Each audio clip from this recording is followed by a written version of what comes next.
ایک دفعہ کا ذکر ہے، ایک لومڑی آرام سے ٹہلتی ہوئی جا رہی تھی۔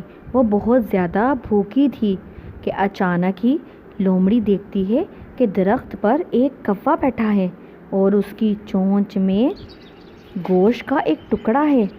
اب لومڑی کا دل بھوک سے اور للچا جاتا ہے۔ اب وہ ترکیبیں سوچنے لگتی ہے کہ کس طرح سے کوے سے یہ گوشت کا ٹکڑا حاصل کیا جائے۔ اچانک چالاک لومڑی کے ذہن میں ایک ترکیب آتی ہے۔ لومڑی کوے سے کہتی ہے، کوے میاں، تم کتنے خوبصورت ہو، تمہاری آواز بھی کتنی خوبصورت ہے، تم کتنا اچھا گاتے ہو، ذرا مجھے گانا تو گا کے سناؤ۔ کوا بیچارہ لومڑی کی باتوں میں آ جاتا ہے اور خوشی خوشی جیسے ہی گانا گانے کے لیے منہ کھولتا ہے، اس کے منہ سے گوشت کا ٹکڑا نیچے گر جاتا ہے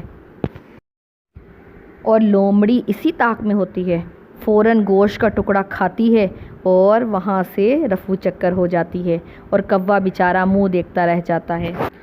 اسی لیے کہتے ہیں پیارے بچوں، کسی کی خوشامد میں نہیں آنا چاہیے۔